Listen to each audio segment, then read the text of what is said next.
Do you know what happens when you push a small snowball down a hill?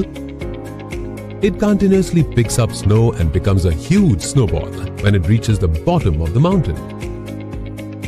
However, the snowball doesn't get bigger at the same rate while rolling downhill. It gets bigger, faster and faster as it rolls down. The snowball compounds as it rolls down the hill.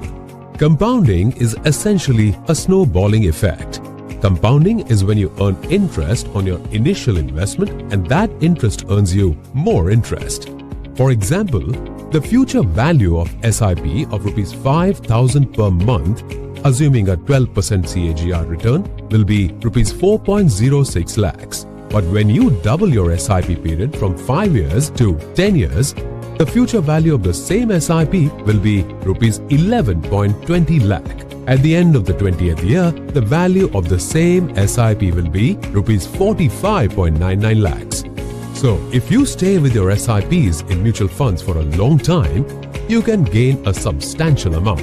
Invest in mutual funds and stay invested for the long term to get benefited from the power of compounding.